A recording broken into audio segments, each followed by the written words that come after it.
Livre de la Genèse, chapitre 49. Et Jacob appela ses fils et dit : Assemblez-vous, et je vous ferai savoir ce qui vous arrivera à la fin des jours. Réunissez-vous, et écoutez, fils de Jacob, écoutez Israël, votre père. Ruben, tu es mon premier-né, ma force, et le commencement de ma vigueur, prééminent en dignité et prééminent en force.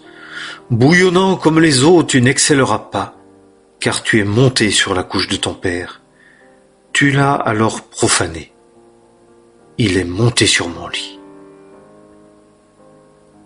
Siméon et Lévi sont frères. Leurs glaives ont été des instruments de violence. Mon âme, n'entre pas dans leurs conseils secrets. Ma gloire, ne t'unis pas à leur assemblée. Car dans leur colère ils ont tué des hommes, et pour leur plaisir ils ont coupé les jarrets du taureau. Maudite soit leur colère, car elle a été violente, et leur furie, car elle a été cruelle. Je les diviserai en Jacob, et les disperserai en Israël. Toi, Juda, tes frères te loueront. Ta main sera sur la nuque de tes ennemis. Les fils de ton père se prosterneront devant toi. Juda est un jeune lion. Tu es monté d'auprès de la proie, mon fils. Il se courbe, il se couche comme un lion et comme une lionne. Qui le fera lever? Le sceptre ne se retirera point de Juda, ni un législateur d'entre ses pieds, jusqu'à ce que Shilo vienne, et à lui sera l'obéissance des peuples. Il attache à la vigne son ânon, et au cep excellent le petit de son ânesse. Il lave dans le vin son vêtement, et dans le sang des raisins son manteau. Ses yeux sont rouges de vin, et ses dents blanches de lait. Zabulon logera sur la côte des mers, et sera sur la côte des navires, et son côté sera près de Sidon. Issachar est un âne ossu, couché entre deux parcs. Il voit que le repos est bon et que le pays est agréable, et il incline son épaule pour porter, et s'assujettit aux tribus du serviteur. Dan jugera son peuple comme une autre des tribus d'Israël. Dan sera un serpent sur le chemin, une vipère sur le sentier, qui mord les talons du cheval, et celui qui le monte tombe à la renverse. J'ai attendu ton salut, ô Éternel. Gad, une troupe lui tombera dessus, et lui, il leur tombera sur les talons. d'Azer viendra le pain excellent, et lui, il fournira les délices royales. Nephtali est une biche lâchée, il profère de belles paroles. Joseph est une branche qui porte du fruit, une branche qui porte du fruit près d'une fontaine. Ses rameaux poussent par-dessus la muraille. Les archers l'ont provoqué amèrement, et ont tiré contre lui, et l'ont haï. Mais son arc est demeuré ferme, et les bras de ses mains sont souples par les mains du puissant de Jacob. De là est le berger, la pierre d'Israël, du Dieu de ton père, et il t'aidera, et du Tout-Puissant, et il te bénira des bénédictions des cieux en haut, des bénédictions de l'abîme qui est en bas, des bénédictions des mamelles et de la matrice. Les bénédictions de ton père surpassent les bénédictions de mes ancêtres jusqu'au bout des collines éternelles. Elles seront sur la tête de Joseph et sur le sommet de la tête de celui qui a été mis à part de ses frères. Benjamin est un loup qui déchire. Le matin, il dévore la proie et le soir, il partage le butin. Tout cela sont les 12 tribus d'Israël, et c'est là ce que leur père leur dit en les bénissant.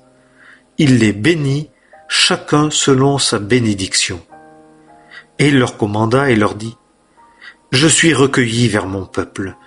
Enterrez-moi auprès de mes pères, dans la caverne qui est dans le champ d'Ephron le Héthien, dans la caverne qui est dans le champ de Macpéla, qui est en face de Mamré, au pays de Canaan, et qu'Abraham acheta d'Ephron le Héthien avec le champ pour la posséder comme sépulcre. Là, on a enterré Abraham et Sarah, sa femme. Là, on a enterré Isaac et Rebecca, sa femme. Et là, j'ai enterré Léa. L'acquisition du champ et de la caverne qui y est fut faite des fils de Heth.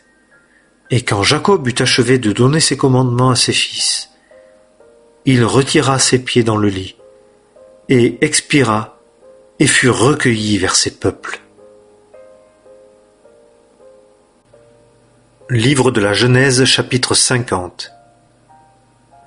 Et Joseph se jeta sur le visage de son père, et pleura sur lui, et le baisa.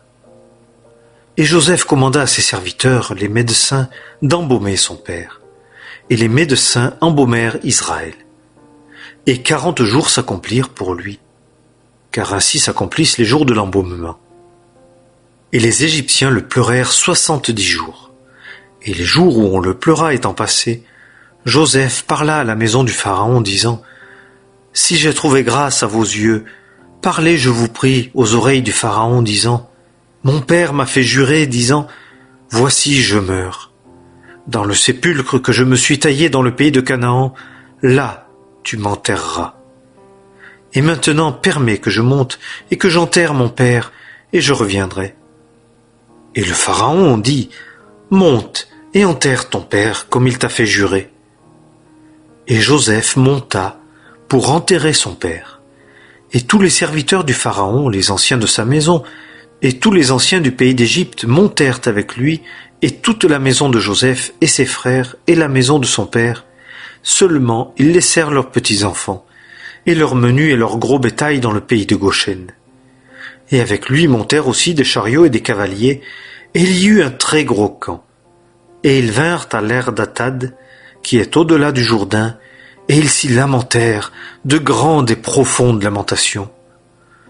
Et Joseph fit à son père un deuil de 7 jours. Et les habitants du pays, les Cananéens, virent le deuil dans l'Er d'Atad, et ils dirent « C'est ici un grand deuil pour les Égyptiens. » C'est pourquoi on appela son nom Abel Mitzraïm, qui est au-delà du Jourdain. Et les fils de Jacob firent pour lui comme il leur avait commandé. Et ses fils le transportèrent dans le pays de Canaan, et l'enterrèrent dans la caverne du champ de Macpéla, qu'Abraham avait acheté d'Éphron, le Héthien, avec le champ en face de Mamré, pour la posséder comme sépulcre. Et Joseph, après qu'il eut enterré son père, retourna en Égypte, lui et ses frères, et tous ceux qui étaient montés avec lui pour enterrer son père.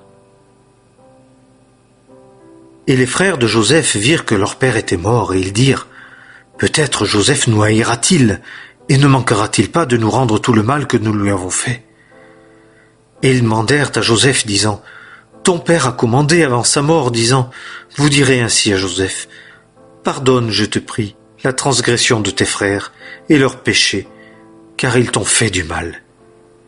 Et maintenant, pardonne, nous te prions, la transgression des serviteurs du Dieu de ton père. » Et Joseph pleura quand ils lui parlèrent.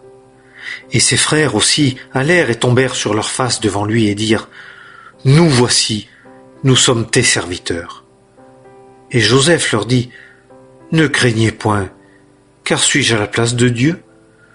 Vous aviez pensé du mal contre moi. Dieu l'a pensé en bien, pour faire comme il en est aujourd'hui, afin de conserver la vie à un grand peuple. Et maintenant, ne craignez point, moi, je vous entretiendrai, vous et vos petits-enfants. » Et il les consola et parla à leur cœur. Et Joseph habita en Égypte, lui et la maison de son père, et Joseph vécut 110 ans. Et Joseph vit les fils d'Éphraïm de la 3e génération. Les fils aussi de Makir, fils de Manassé, naquirent sur les genoux de Joseph.